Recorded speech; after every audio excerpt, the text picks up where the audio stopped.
जय सच्चिदानंद। क्या आप जानते हैं कि भजन और भोजन जो है पर्दे के पीछे में ही होना चाहिए, गुप्त होना चाहिए, गुप्त रखना चाहिए। जी हाँ, भजन और भोजन क्यों रखना चाहिए, क्या है इसके पीछे का विज्ञान, समझने का प्रयास करते हैं। जो हम भोजन करते हैं, भोजन क्यों करते हैं? भोजन से हमारा शरीर जो है पुष्ट होता है, ऊर्जा मिलता है, पोषण मिलता है। अगर आप वही भोजन 10 लोगों के मध्य में या 10 लोग जब देख रहे हैं तब करते हैं तो उनकी दृष्टि आपके भोजन में पड़ेगा। अब कौन व्यक्ति किस विचारधारा का है, उसकी दृष्टि कैसे है, क्या है, वो तो हमको ज्ञात नहीं है, हम नहीं जानते, आप भी नहीं जानते। तब जब उनकी दृष्टि, अगर वो कुदृष्टि वाले हैं, दूषित विचारधारा वाले हैं, तो उनकी दृष्टि अगर भोजन में पड़ेगा तो भोजन हमारे शरीर में जाने के बाद में वैसे ही प्रभाव दिखाएगा। तो इसलिए भोजन को लोगों के मध्य ग्रहण करने से बचना चाहिए, ये इसका मुख्य कारण है। अब देखिए, भजन किसे कहते हैं? भजन अर्थात साधना, जो आपके गुरु ने आपको बताया है, जो विधि बताया है, ध्यान करना है, मंत्र जाप करना है, हठ योग का क्रिया है, योग है, जो भी विधि है, तो जो गुरु ने बताया है उस भजन का अगर हम प्रदर्शन करते हैं या किसी को बताते हैं या लोग देख रहे हैं तब हम करते हैं, तो उससे हमारा भजन जो है उन्नति करने के बजाय उसका अवन्नति हो जाता है, रुक जाता है। भजन आगे नहीं बढ़ पाता। क्यों नहीं बढ़ पाता? क्योंकि जब कई लोगों का दृष्टि पड़ रहा है, कई लोग देख रहे हैं, तब आपके बारे में वो लोग गहराई से सोचने लग जाते हैं कि ये आदमी ऐसा क्यों करता है, इसका करने का उद्देश्य क्या है, अरे ये तो बहुत अच्छा करता है, अरे ये तो बहुत कुछ अच्छे श्रेष्ठ प्रकार का कर्म कर रहा है।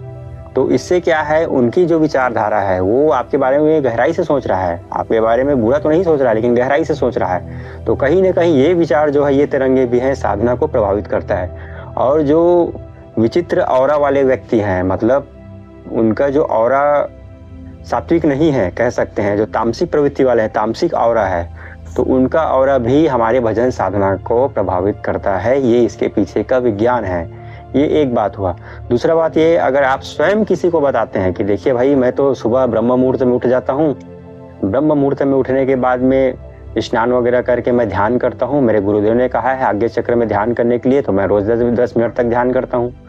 या आप किसी को कहते हैं कि देखिए भाई, मेरे गुरुदेव ने तो मुझे बोला है कि 21 माला गायत्री मंत्र का जाप करना है, तो मैं रोज 21 माला सुबह और शाम गायत्री मंत्र का जाप करता हूँ।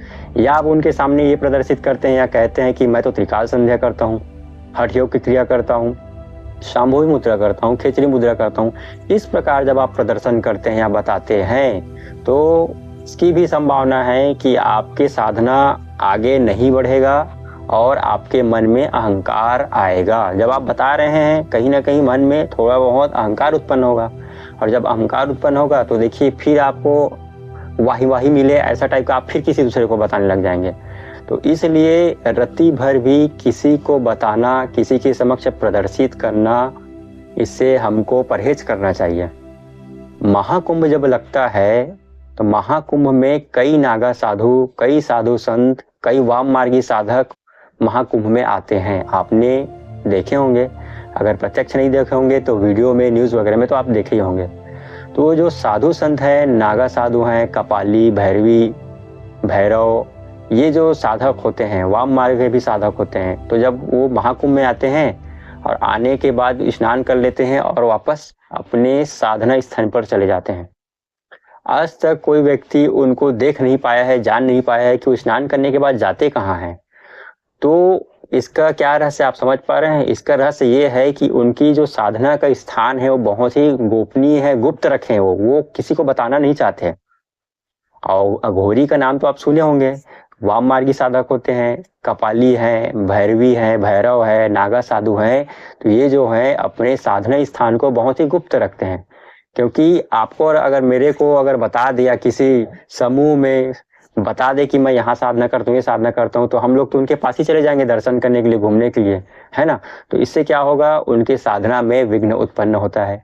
तो जो वाम मार्ग के साधक होते हैं वो तो और बहुत ज्यादा परहेज करते हैं कि किसी के सामने वो जो साधना कर रहे हैं वाम मार्ग के, चाहे वो यक्षिणी साधना कर रहे हो या बगलामुखी माता का साधना कर रहे हो, काली माता का साधना कर रहे हैं, तो ये जो वाम मार्ग के साधक होते हैं, सौ साधना शिव साधना वाले, वो अपने साधना को किसी के समक्ष रखने से परहेज करते हैं, रत्ती भर भी नहीं बताते कि मैं ये क्रिया कर रहा हूँ। वो सिर्फ ये बात अपने गुरु के समक्ष रखते हैं या जिनके डायरेक्शन में वो काम कर रहे हैं उनके समक्ष ही इस बात को रखते हैं। तो इससे हमें समझना चाहिए कि हमें अपना भजन और भोजन जो है अति गोपनीय रखना चाहिए, गुप्त रखना चाहिए।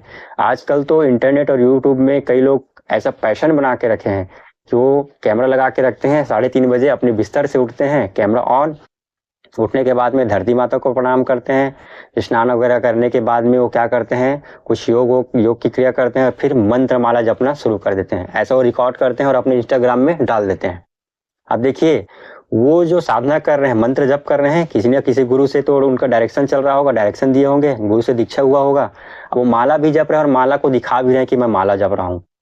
माला कैसे जपा जाता है? माला को गोमुख में रखकर, गोमुख के अंदर में जपा जाता है। आप साधु संत को कहीं पर देखे होंगे, जैसे श्री रामभद्राचार्य जी हैं और कई साधु संत जी हैं, अनिरुद्धाचार्य जी महाराज हैं। तो जब वो मंत्र जाप करते हैं तो उनके हाथ जो माला होता है एक पोटली में, एक थैला जैसा है, उसमें अंदर में घुसा रहता है, उसे गोमुख कहते हैं। और वो अंदर ही अंदर वो मंत्र और माला घूमता रहता है।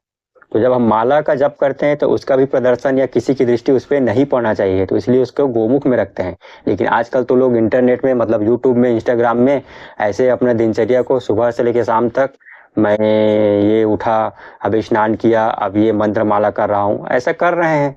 ब्रह्मचर्य का 5वां दिन, ब्रह्मचर्य का 11वां दिन, आप भी देखे होंगे इंस्टाग्राम में चल रहा है, यूट्यूब में चल रहा है। तो इससे हमें बचना चाहिए।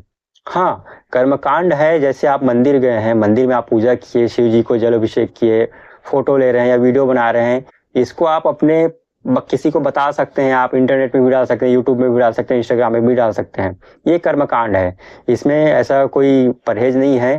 क्योंकि इससे अगर आप इसको आप किसी को बताते हैं, आप अपने यूट्यूब में, इंस्टाग्राम में, कोई सोशल मीडिया प्रोफाइल में डालते हैं, तो इससे लोग मोटिवेट होंगे, प्रेरित होंगे, वो भी अच्छा करना चाहेंगे।